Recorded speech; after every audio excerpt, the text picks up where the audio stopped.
The Agenda with Steve Paikin is made possible through generous philanthropic contributions from viewers like you. Thank you for supporting TVO's journalism. At one point, it looked very much like he might become Prime Minister, but it was not to be this time. In his first one-on-one interview since the federal election, Conservative Party leader Erin O'Toole is here to talk his political future and how his party can regain relevance in this country's cities. Then, from inflation to supply chain problems, how rocky is the road to a post-COVID global economic recovery? We'll explore that too.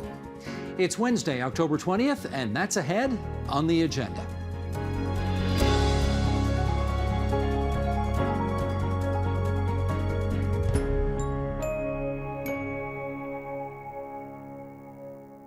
He won the most votes in last month's federal election, but alas for Conservatives, not the most seats. When Parliament reconvenes next month, Erin O'Toole will resume his role as leader of Her Majesty's loyal opposition. This has been a whirlwind last year and a half for the MP from Durham, winning his party's leadership during a global pandemic, getting COVID himself, and appearing to have the Liberals very much on the run during the election campaign. Now he and his fellow Conservatives have to figure out if he's the right guy to lead the party going forward. And with that, we welcome, for his first one-on-one interview since the election, Conservative Party leader Erin O'Toole. Very nice to have you in that chair.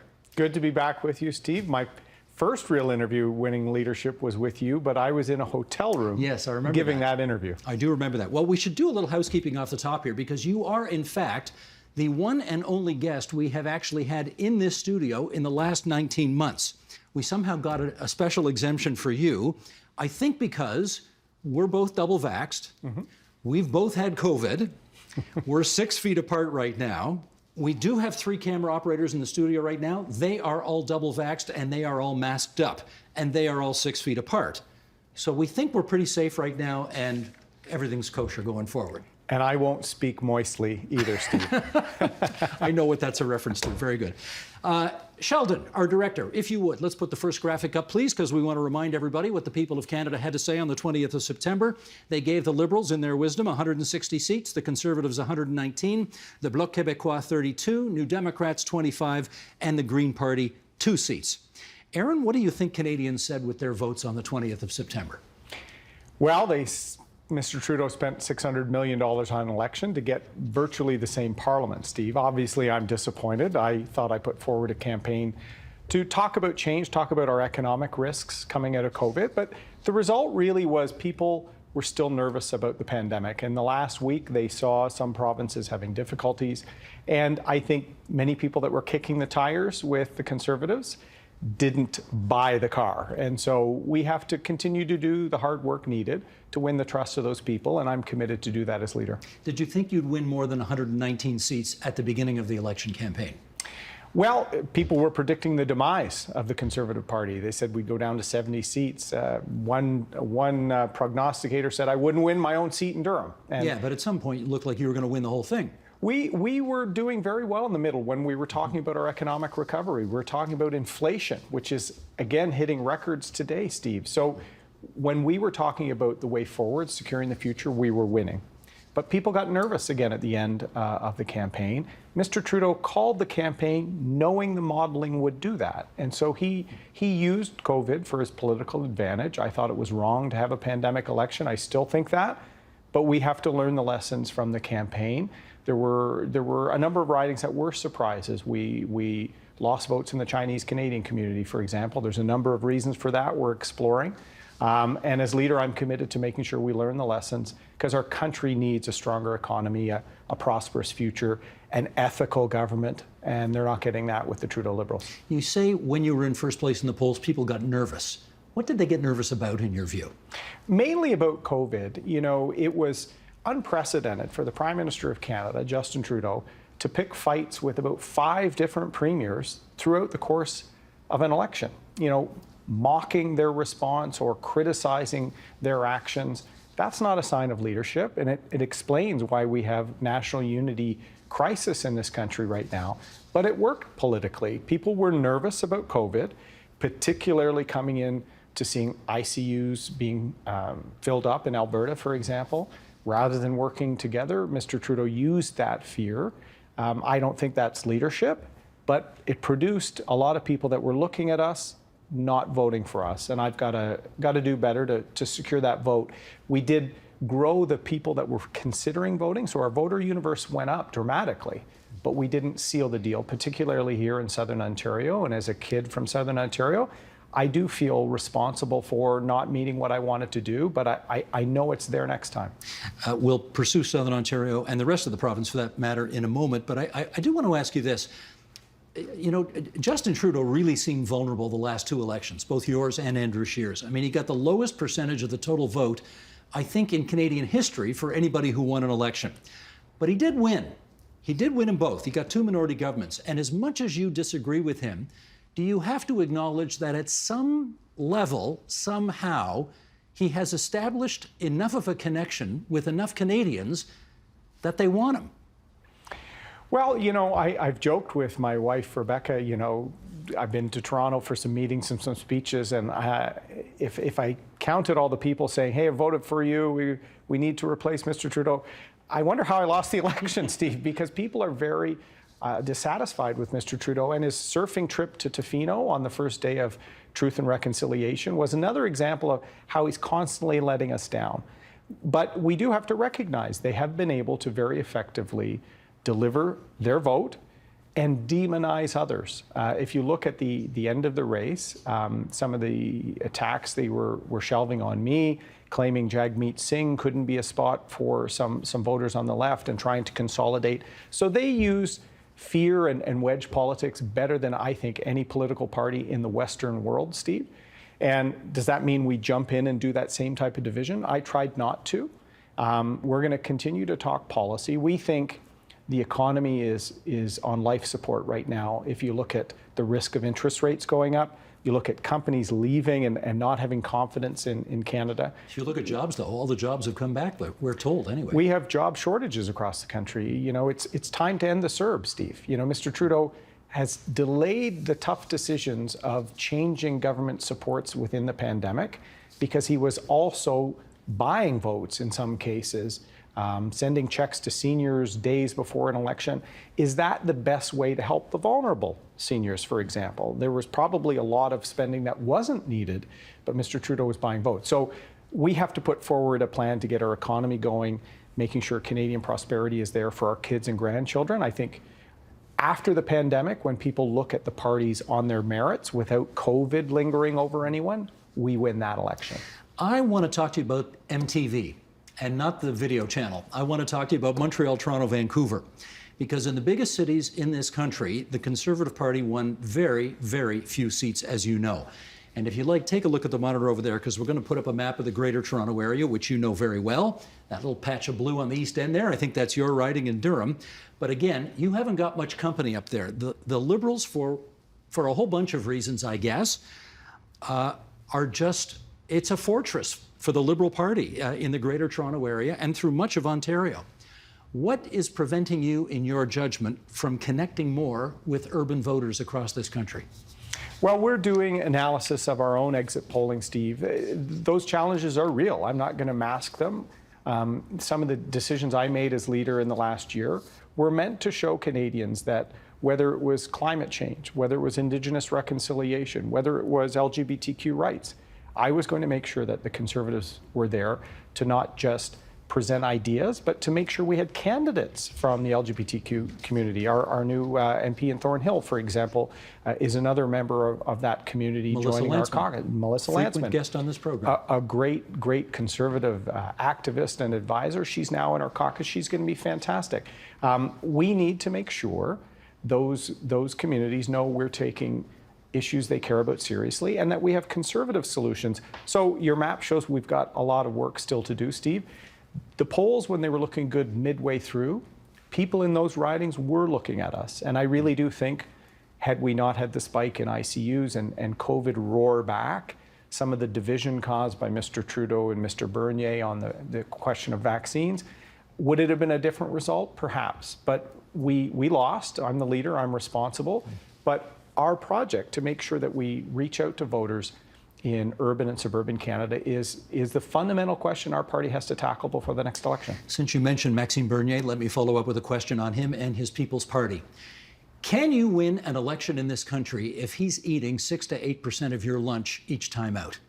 He's not eating 6 to 8% of our lunch. And this is something some pollsters are already looking at, we've looked at. There is a portion of his vote that is conservative or right of center voter, libertarian, absolutely. And I do think, you know, working better to show some of our ideas on effective government, fiscal responsibility can probably bring some people back. But there were many candidates who were kind of anti-GMO people. There were kind of anti, sort of more green type voters running as PPC candidates.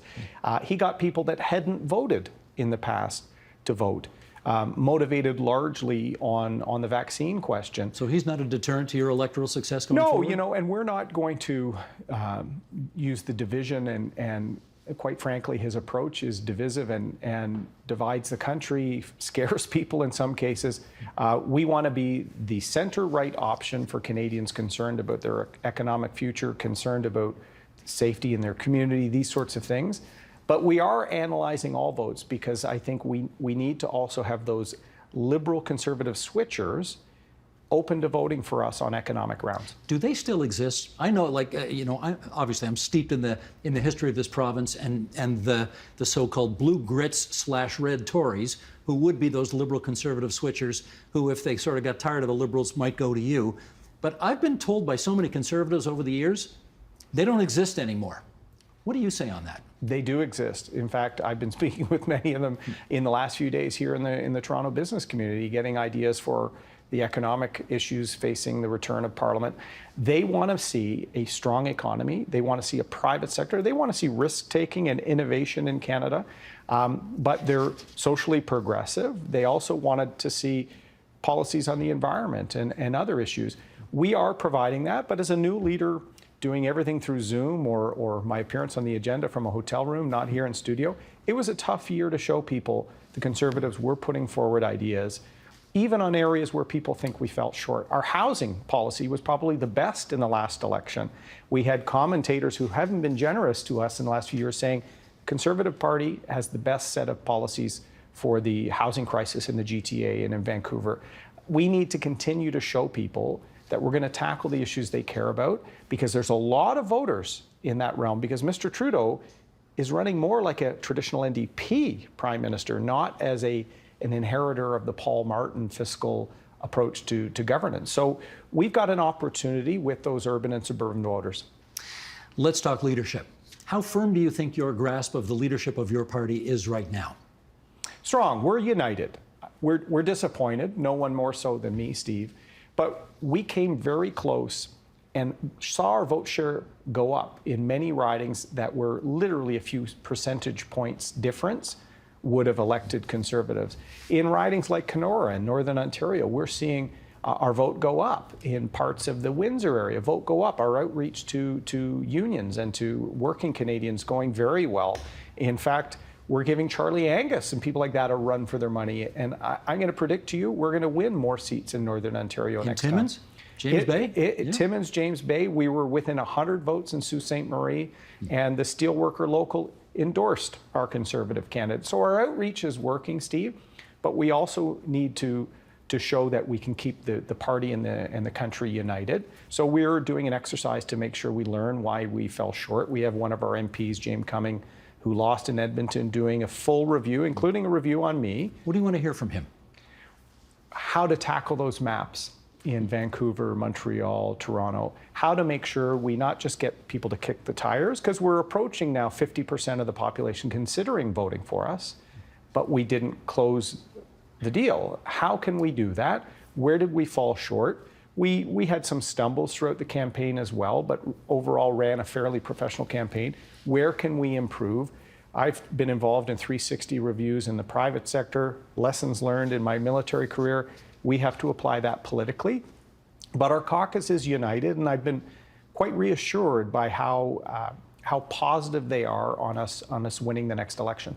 Andrew Scheer was tossed out pretty quickly after he lost the last election. Are you sitting here tonight telling us for sure that if you and I have a conversation in 3 months' time, you're still going to be the leader? I look forward to that conversation in 3 months' time as leader, Steve, and hopefully again in the studio, so you can have a few more guests in here. Andrew, who's still a great member of our caucus, made the decision himself. Sure, there was a lot of swirl and difficulty. He made the decision because they came at him with knives over and over and over again. It is, sometimes a part of our party's DNA to do this to ourselves. I don't see that happening this time. And in fact, we had, in the words of some of my colleagues, one of the most productive post-election caucus meetings we've ever had. And I'm responsible for when we fell short. The buck stops with me. But people also know we were close to sealing the deal. They knew that COVID came back. We did not politicize vaccines. And it was a tough position to be in to see Mr. Trudeau, who a few months earlier was praising me when my wife Rebecca and I publicly got our vaccinations before he did. He praising me a few months ago and calling me an anti-vaxxer in the middle of the campaign. It was disappointing, but that's the Liberal approach to politics. I think if people saw how we conducted ourselves and our economic vision coming out of COVID, if COVID isn't the ballot question next time, Steve, we win. I mean, I don't know why he said it, but he may have said it because there were some of your members, there were some of your candidates who hadn't been vaccinated or weren't indicating that they would get vaccinated. And now, of course, the Speaker of Parliament has decided that everybody, all members, have to be vaccinated if they want to go into the building. All the other parties are on the record as having said that all their people are vaccinated. You can't say that, right? We've always said that vaccines are critical and we need to encourage as many people to get vaccinated as possible. And our party encourages that. And yet some of your members aren't. What we've said is it is a personal health choice. And when we're trying to tackle that remaining 10% of our society that may be not vaccinated and has some hesitancy, the way you tackle that is by addressing it. And we've got a plan actually to do that without dividing people or having an us versus them. But the BOIE, the Speaker, as you said, has decided, and Conservatives, as we always have, will respect all public health guidance, including in our own conduct as members of Parliament. We've always said that accommodating folks, a small number, using rapid testing and other measures is fair. I think it's actually in compliance with the Charter as well. And I look at the difficult situation with healthcare workers. We see shortages, we see burnout. Should we be trying as much as possible to deal with hesitancy without pink slips by working with a single-dose non-mRNA vaccine, for example? Your position may be very reasonable, but the Speaker, the Board of the Internal Economy of Parliament has still said, tough, the O'Toole formula isn't good enough, we need everybody vaccinated. You can't say everybody in your caucus is vaccinated. We can say that we will follow all public health guidance. So Steve, the BOIE and the Speaker have ruled, and we will respect that, of course. We also think, though, that we have to look at not dividing people on this issue. It is difficult to see places where we're seeing people terminated, where in some cases, I think if we work smart and use all tools we have, we could probably avoid these sort of confrontations with just not politicizing vaccinations. I do want to circle back to you. I want to circle back to the issue of you because, well, put it this way. I don't know what James Cumming, your former MP from Alberta, is going to come back with, but I suspect part of it is going to be Erin O'Toole. I've known you for 20 years. I always thought of you as a sort of a moderate red Tory. But when you ran for the leadership of the party, you ran as a true blue Conservative. You hit all those hot buttons that true blue Conservatives love about cancel culture and privatizing CBC television and that kind of thing. And then when the election campaign started, you made a very deliberate decision to move your party to the more moderate middle in order to appeal to those liberal Tory switchers that you referred to earlier. I wonder if part of, I don't know, I'm just asking, I wonder if part of your problem here is that Canadians aren't clear in their own minds about what kind of a Conservative you are. Well, I think there's some truth to what you're saying. Canadians not sure. They still don't know me as well as they think they might. In fact, our numbers went up dramatically as people got to know me, Steve. But our own exit polling said some of the people that considered us but didn't close the deal, they're telling us didn't know enough about Mr. O'Toole. So part of that is true. Part of it is not true. If you actually look at the leadership race, I'm a proud true blue Conservative, but I stand up for the rights of all Canadians, and I have since the day I walked in the House of Commons. So I was even attacked for my position on LGBTQ rights, for example, but I'll make no apologies. I I was in uniform to fight for all Canadians' rights and our institutions, and I will always do that. I said we'd fallen short on climate change, and we needed a serious approach to tackling climate change. It's an important issue for me as a parent as much as it is a conservative. And I'm a true blue conservative. I've served in the military. I've never asked for anything. I've put myself through school. You know my own background. I'm from Bowmanville. I'm always going to fight for people that need a voice. And I don't, I don't believe people that define conservatism in one way or another. What are you putting forward as leader? That's always how I've conducted myself. So I'm still as true blue today as I was then, Steve. Okay, but some of the members of your party obviously do define conservatism in one way or another, even if you don't. And if they thought, I know Erin O'Toole, he's a true blue conservative who has these small c conservative views on a whole range of issues, and I like that about him, and then they see a guy who's trying to sort of drag, in some cases, kicking and screaming members of the party more to the center to broaden your appeal, can you understand why they would be quizzical about what kind of Tory you are? Yes, and in fact, I don't profess that we were perfect. In fact, when I launched a very comprehensive climate change policy that has a price on carbon but not a carbon tax, we stumbled a bit on to brief my caucus. The caucus felt disappointed by that. But in the election campaign, I'll tell you, I got a lot of praise from people saying, hey, it was great to see the Conservatives brought up an innovative approach to meet our Paris targets without the economic disruption of Mr. Trudeau's carbon tax.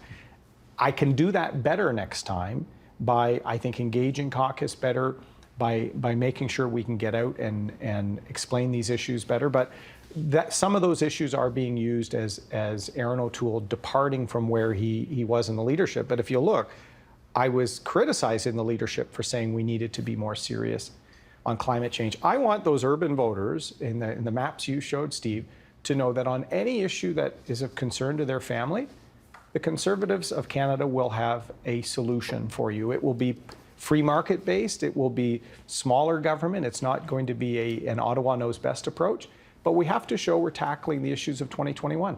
Speaking of Ottawa, I gather you have a meeting with the Prime Minister scheduled at some point to talk about how things are going to work in this minority parliament going forward. Can you peel back the curtain a bit on how that works? Do you guys meet in person or do you do it on Zoom? Do you walk into that meeting with an agenda that you want to talk about? Do you do more listening than talking? Just help us understand how that's going to work. Well, he doesn't reach out very often, to be honest, but we are having a phone call today about the return of Parliament. And I'm very concerned about the economy. We saw inflation continuing to go up. We really think it's time to wind down the CERB and transition all the national support programs into more targeted sector support. We ran on this, so restaurants, hospitality, tourism, some of the sectors that will continue to hurt, Steve, that's where the support needs to go. But there's labor shortages. We can't just continue to have the CERB. It's disrupting our labor market. So I'm going to be talking to him about that. I really do think Parliament should be back sooner. It's a month since the election, and we're not going back for another month. Why the delay? He called this urgent pandemic once in a generation election, and then he's gone surfing and he's not taken his job seriously. So we'll be asking for him to put forward more of an agenda. And anytime we can work in the best interest of the country, particularly to help get vaccination rates up, we will work cross-party. But we're also going to project some of our own ideas based on the recovery plan that we put out during the election. It's a minority parliament. Maybe we'll get some of our own ideas passed. I'm not going to do a sort of pop quiz with you here, but I'm going to mention a bunch of names here, all of whom you will know, and all of whom had something in common with you. Stephen Harper, Dalton McGuinty, Bob Rae, Mike Harris, Lester Pearson. You know what they all have in common with you? They all won on their second election? Correct. They all lost the first time out, but they learned some valuable lessons in losing the first time out, and they won the second time round. I want to know what valuable lesson you learned about yourself, about how you campaign, about how you relate to Canadians, that you think will be valuable for next time, presuming you get a next time, that you think might help you win next time. I think we have to get into our urban and suburban ridings better. We did plan a very conservative or cautious campaign because of COVID health restrictions, Steve. So Mr. Trudeau broke many health rules in a pandemic election. We were extra cautious. And I think we paid a bit of the price for that. I should have been into some of the urban centers more, hearing from people more. We were trying to limit numbers and be very careful. But I heard constantly from people, I didn't know much about you. I heard you answer questions. I heard you, on your stump speech. So that was something I've got to do better on. I do think we need to make sure that we have candidates that reflect all communities. We had the most diverse slate, but we lost some MPs that represented diversity in our party. So that's something that we have to work on as a party. And, everything I do as leader in terms of how we develop policy, I have to engage the grassroots and our caucus even better than we have. So it's been a tough year as a COVID leader that's given my Canadian Club speech, not at the Royal York, like the tradition going back to Diefenbaker, but on Zoom. I'm looking forward to these real interactions. I'm going to be stronger next time, but I want Canadians that were considering us, stay tuned. It's a Conservative Party that's going to be here to fight for you. I hope you don't take this as damning with faint praise, but I will say you have been far more responsive in answering my questions today during this interview than you were, say, with the gaggle of reporters who followed you around during the election campaign, when they would ask questions and you would get on message track and not be the slightest bit responsive to whatever it was they were asking you about. Has that been one of the things that you've learned over the last few months that you need to do? Actually be responsive to what people are asking, as opposed to just saying whatever the hell it is you want to say? Well, I prefer in-depth interviews. That's why I love your program. It's one of my favorite shows because you're able to drill down. And in a campaign, when you have 36 days and I'm announcing our housing policy, do I want to talk about what they want to talk about, which is not what I'm announcing? There is a healthy to and fro. It sometimes frustrated the journalists that I was trying to get my message out. Sometimes? But I only have 36 days.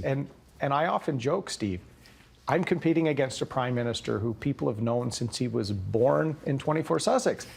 I'm catching up and I had to get my message out. So there's learnings there too, 100%, but it's why I prefer this.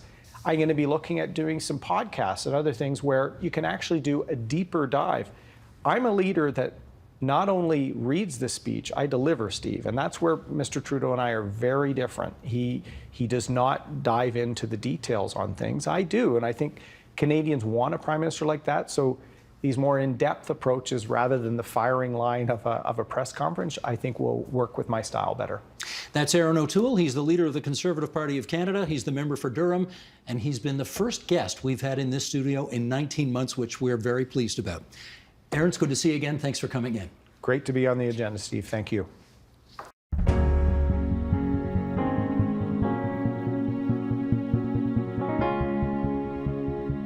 The International Monetary Fund recently warned the world's central banks to stay vigilant in the coming months in order to keep inflation and economic growth from heading the wrong way. And as it is, growth forecasts for major economies such as the U.S., China, and Germany were scaled back for the rest of this year. With us to make sense of it all for the world and for Canada, we welcome in Mississauga, Ontario, Beata Caranci, Chief Economist and Senior Vice President at the TD Bank Group. In Scarborough, in the provincial capital, Sohaib Shahid, Director of Economic Innovation at the Conference Board of Canada. And in Midtown, just around the corner from this studio, there's Avery Schenfeld, Managing Director and Chief Economist of CIBC Capital Markets. And it's great to welcome you three to our program. Sohaib, I think for the first time, great to have you aboard. If we go back 100 years to the Spanish flu, we do remember coming out of that with something called the Roaring Twenties. And there were a lot of prognostications that that was going to happen again this time. However, Mr. Director, if you would, let's put up some of the headlines we've been seeing lately. A scary energy winter is coming. Supply chain bottlenecks, elevated inflation to last into next year. America is running out of everything. China's economic growth slows sharply. World faces much bigger fiscal problems than the debt hangover from COVID. Yikes. Okay, let's start here. Beata, are things as bad as these headlines would suggest? Yeah, I don't know how you'd sleep at night with just focusing on those headlines. I think we forget how far we've come. So if you were to go back a year and ask, would you be expecting that we would have returned to pre-pandemic levels of economic output in Canada and the US, and Europe fast approaching, we would have said as economists, no. Would we have anticipated employment to be as strong as we've seen it? We would have said no. And consumer spending patterns to be as strong as we've seen them, which is contributing to the supply chain issues that you mentioned.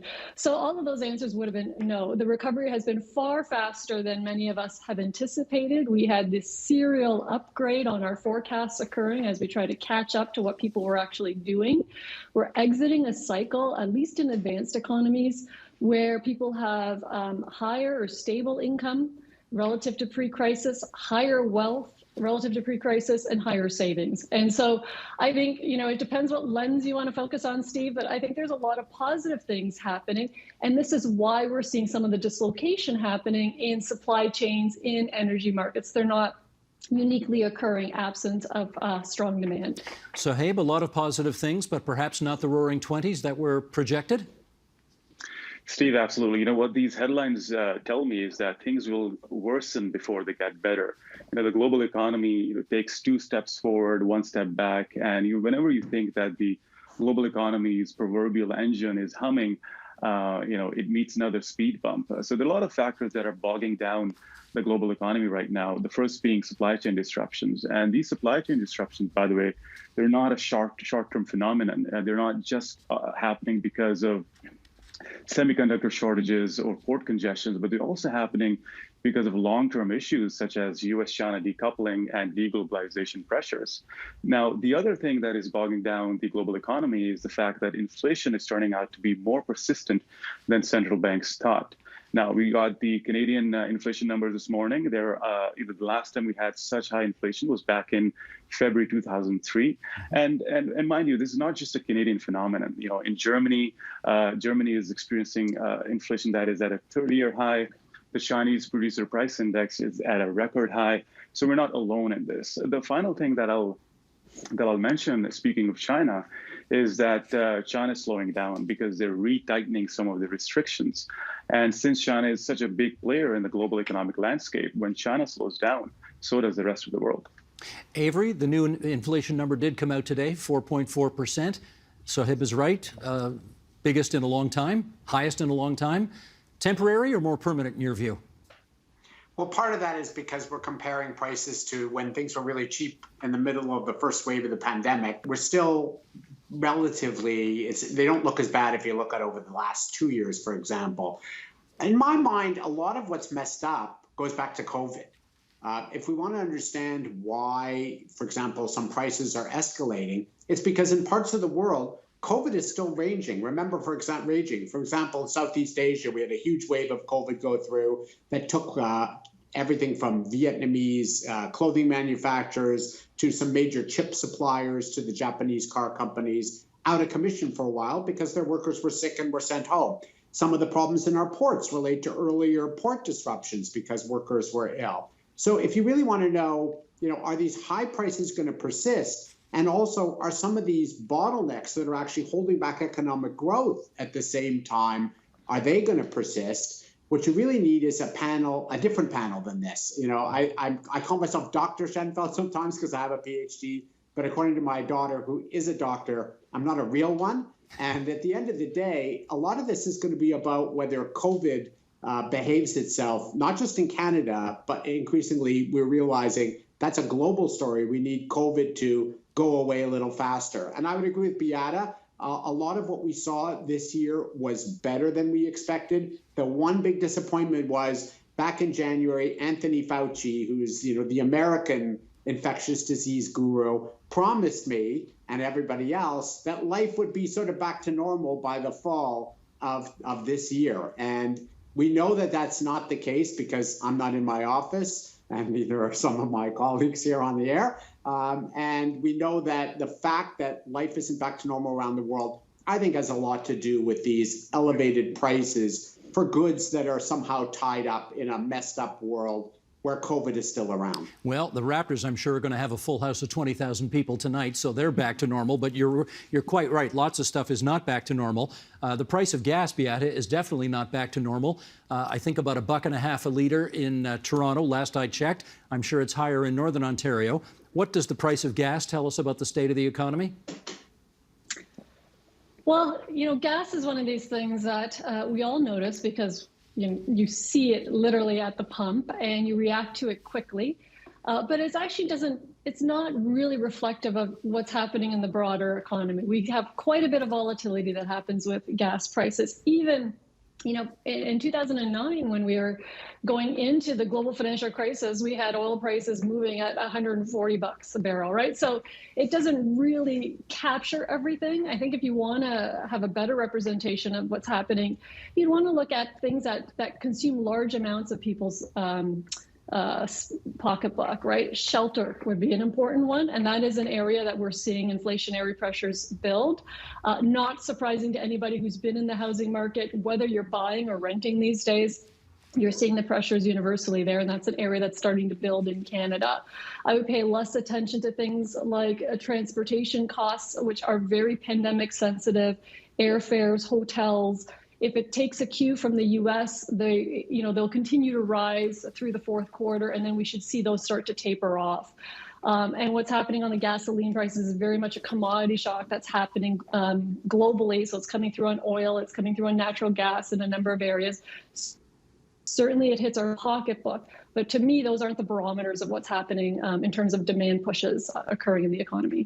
Okay, so Habe, let me get you to circle back to the point that Avery just made and give us your view on how much of what's going on right now is COVID related and how much of it is sort of systemic problems that have nothing to do with COVID, and even once we get COVID under control, that's still going to be a problem.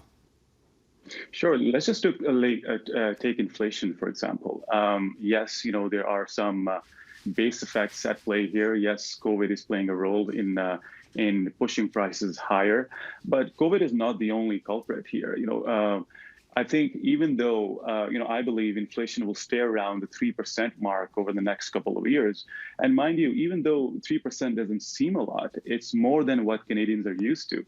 We are used to inflation being under 1.5% for the past decade. So when inflation is hovering around 3%, a lot of Canadians will feel the pinch of it.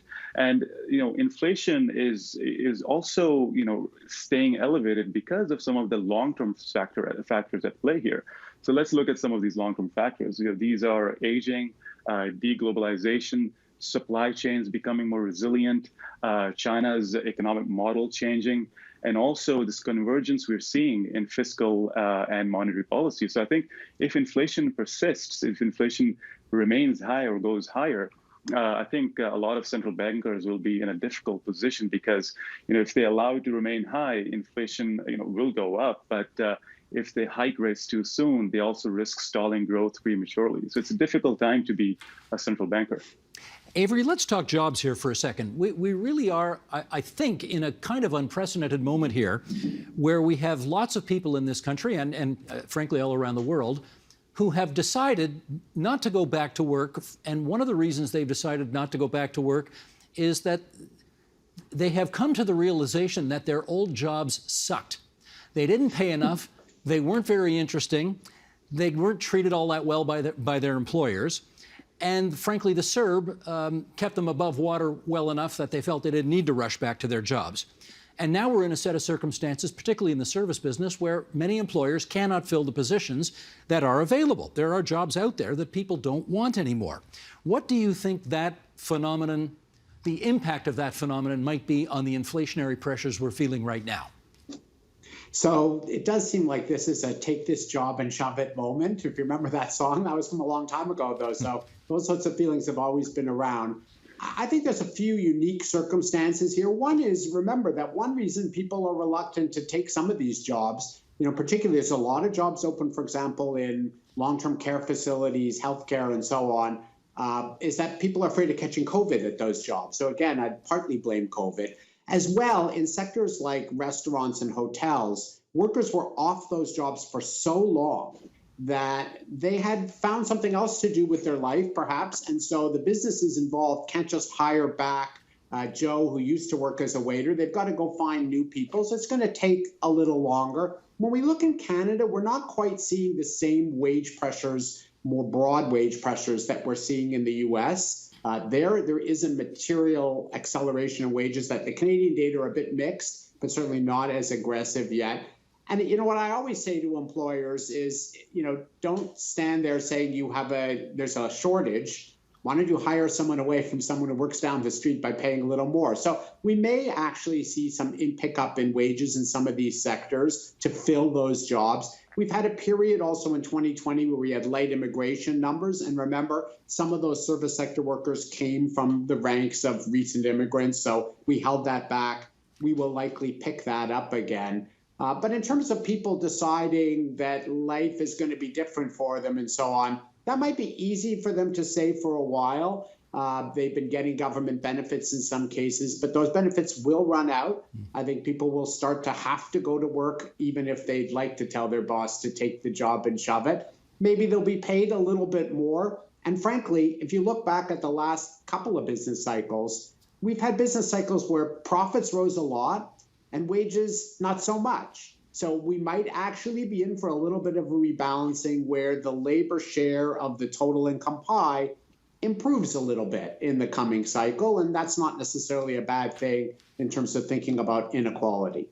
Well, Avery, since you have evoked that great country economist Johnny Paycheck and reminded us all of his great song in 1977, Take This Job and Shove It, let's go back to the 1970s here. And the 70s, I well remember, were a time of terrible stagflation. We had very low growth and very high inflation.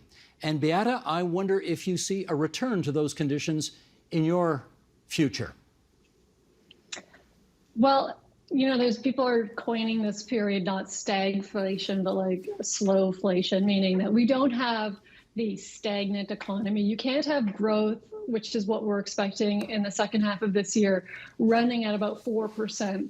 And that is a stagnating economy. This is an economy that will likely have eaten up its excess slack sometime by the end of the first half of next year. So it's continuing to expand at a healthy clip, and consumers are a really big part of that story. And then the inventory build will be the other part of that story, especially as we get into next year. But we are facing higher inflation. And so this is why I think people are ringing back or hearkening back to the 70s. But when you look at the relative growth to inflation profiles, they don't match up. Growth is just simply too high. The point about, I think that Sohaib was making that, this is a risk going forward. The cure to high prices is high prices, right? So what it could do is start to restrain economic growth if it sustains itself at a high level. And I think that's our concern. And there's certainly the one of the central bank, but we're certainly not there. We're just seeing too much of an impulse on the consumption side. And like I said at the top, we are seeing very different dynamics to the 70s. When you have these high levels of wealth and income metrics feeding through, it's a natural recipe for higher demand as we go forward. And so that is a dissimilarity to the 70s. Well, you mentioned the central bank, and I want to follow up with Sohaib on that, because Tiff Macklem, head of the central bank, assured us all that tackling inflation is still going to be a priority number one for him and for the central bank, the Bank of Canada. I want to know what tools the bank has that can prevent higher inflation, which is the case in the United States. Their rate's even higher than ours, from coming north. Well, the central bank can always, including the Bank of Canada, can always increase interest rates to curb inflationary pressures. They're already tapering their asset purchases. But I think I'll go back to the stagflation point. I think I see a lot of commentary when it comes to stagflation. And I think my view is that, I don't think we're anywhere close to stagflation. Stagflation itself is a portmanteau of stagnation and inflation. So if you just take the stag part of it, growth is robust. The Canadian consumer is healthy. And yes, growth won't be as high next year as it is this year, but we can't expect growth to stay around 5% for forever. And now if you look at the inflation part, as I said, inflation will remain around the 3% mark for the next couple of years. And there are a lot of structural factors at play here that will keep inflation elevated even in the long term. Now, as Beata said, there are parallels being drawn with the 70s, but remember that in the 70s, there were years when there were double-digit inflation. We're not going to see that. And the nature of the supply shock was also different. It was an oil price shock. This is a pandemic shock. And another difference was that back then, the economy was operating closer to capacity than it is right now. So, this pandemic is very unique. And I think policymakers will do a lot of learning by doing as time goes on. Avery, let's talk stock markets. The Dow and the TSX are, if not at their highest levels ever, close to their highest levels ever. What does that tell you about the state of play today? So it tells you that investors are certainly not pricing in a stagflation scenario, because that tends to be actually a trouble spot for the equity market, certainly the stag part of it. Investors are still thinking that corporate earnings are going to grow over the years ahead. As well, they're still benefiting from the fact that interest rates are very low. So your options in terms of investing, you could sure put your money into a GIC and earn a very low rate of interest that's actually well below the rate of inflation.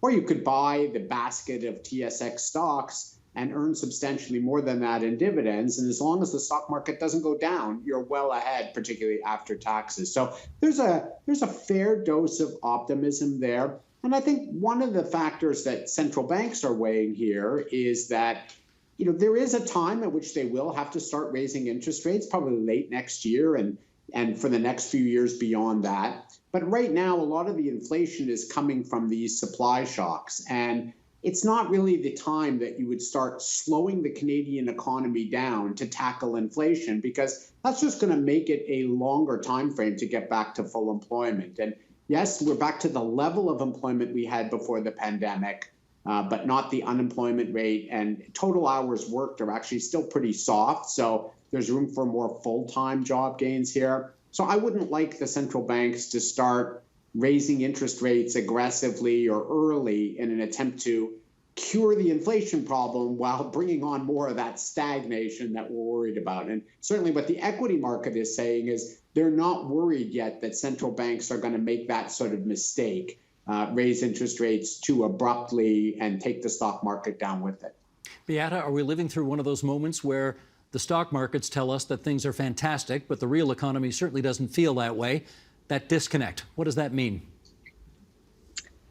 Well, hopefully there is a connection that, in terms of what the stock market is telling you about earnings potential. And certainly people who've moved into the labor market actually have pricing power for the first time in a long time on the wage front. So it should feel a little better. I think if it's not feeling better, we haven't normalized in the sense that we're not behaving in ways of full capacity at restaurants. Certainly they don't feel it's normal. There has been displacement of workers, so there's going to be time for that to organize itself. But from a Canadian perspective, when you look at how far we've come in such a short period, and our participation rates in the labor market are as high or higher than they were pre-pandemic, and jobs have recovered what was lost but still have room to grow.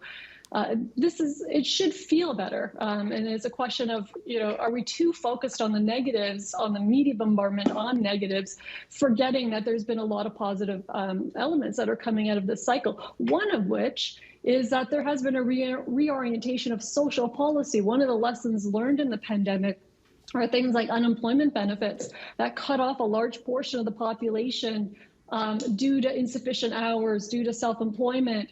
That is now being looked at by governments as something we can try to improve as we go forward. So there's a lot of positive things that we can start to take away as we go forward, even though we have a long way to go, right? Like we're still in this endemic phase, however you want to describe it. Right. Well, let's follow up on that positive angle that you've just suggested. Saheb, you're at the Conference Board of Canada. The Conference Board just released its, what do you call it, the Index of Consumer Confidence. What did it have to say? Well, in the Index of Consumer Confidence, we track consumer confidence at a monthly level. And what the index is telling us is that the Canadian consumer is a lot more confident today than it was a few months ago.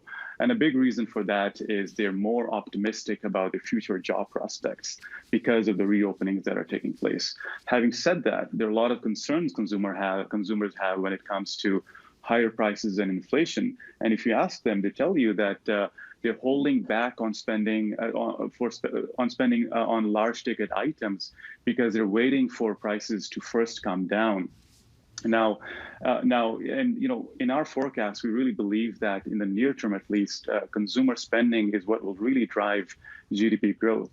So if consumer spending goes down because consumers can't simply find what they want in the market because of supply chain disruptions or high prices, that will also have a negative impact on GDP growth. So when consumer spending goes down, GDP growth will also go down. Let me do a quick follow-up with you. Does that consumer confidence feel sustainable at the moment?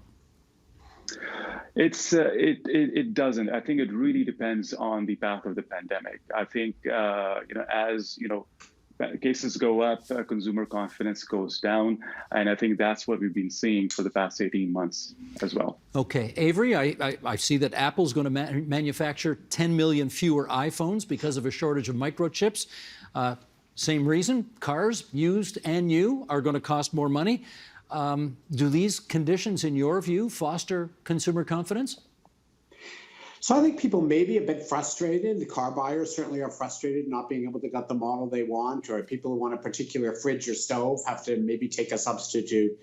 But remember that during this pandemic, and this has even been more so in the US, where we had an orgy of spending on goods. Anything you could get delivered to your house, you bought. And that was really true in the US. And it's one reason we have these supply disruptions is that Americans were buying so much of this stuff.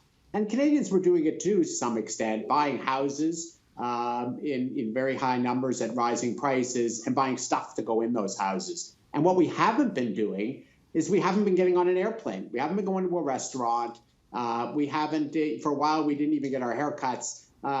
All those things, services consumption was very weak and is still quite weak. So to some extent, if life does get back to normal, if those epidemiologists are telling us the truth this time and next year will be more normal, we can actually reorient consumption that both increases the total amount of spending by adding back that missing services spending, but also actually pulling back maybe a bit in terms of some of the stuff that arrives in the Amazon packages, and actually give more time for the ports and the manufacturers to catch up with, particularly in the US, that almost excessive spending on goods. So a reorientation back to the service sector will still drive a lot of economic growth.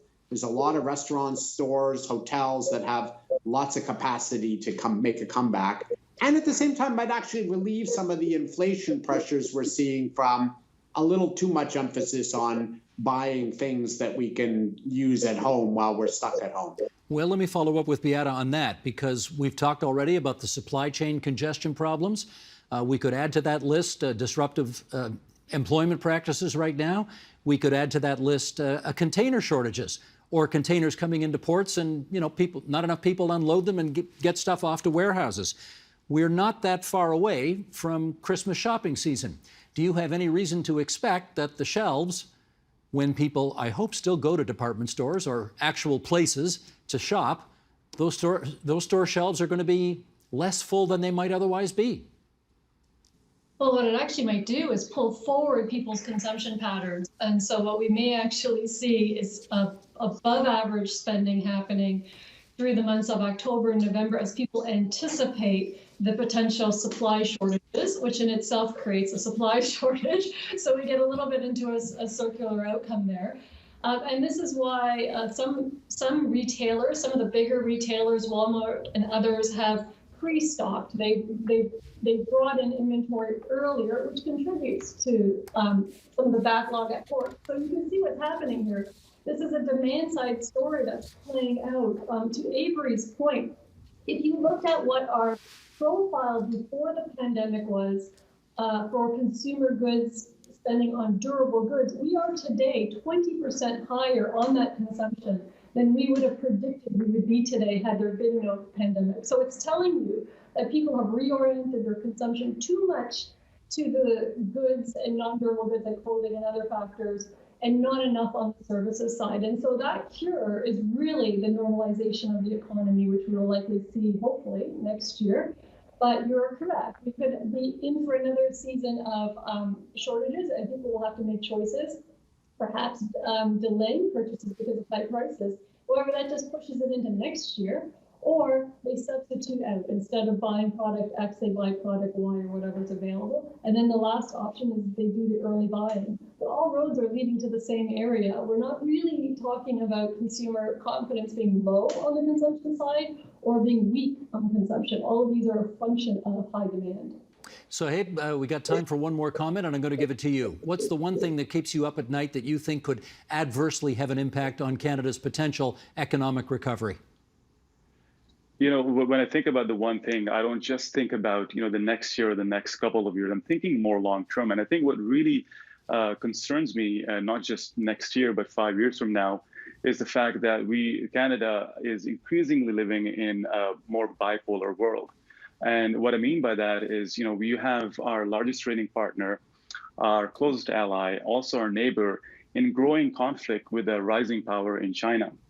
And history tells us that whenever there's a rising power challenging an existing power, there is bound to be conflict. A good example of this is China's recent interest in joining the CPTPP, the Comprehensive Progressive Trans-Pacific Partnership, of which Canada is a member of, but the U.S. is not. But Canada and the U.S. are together in the CUSMA, the Canada-U.S.-Mexico Trade Agreement.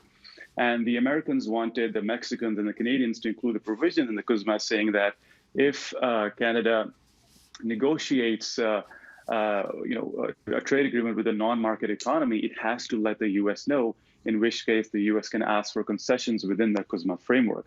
So going forward, I think Canada would have to tread very carefully and walk a very tight rope as the world becomes more and more bipolar. Understood. That's Sohaib Shahid from the Conference Board of Canada, Beata Karanchi from the TD Economics outfit, and Avery Schenfeld from CIBC Capital Markets. It's really good of all three of you to spend so much time with us here on TVO tonight. Many thanks. Thank you. Thank you. And that is the agenda for Wednesday, October 20th, 2021. Legalizing cannabis 3 years ago doesn't seem to have led to the dire consequences so far many were forecasting. Tomorrow we'll hear arguments for and against decriminalizing harder drugs next. I'm Steve Paikin. Thanks for watching TVO, for joining us online at tvo.org, and we'll see you again tomorrow.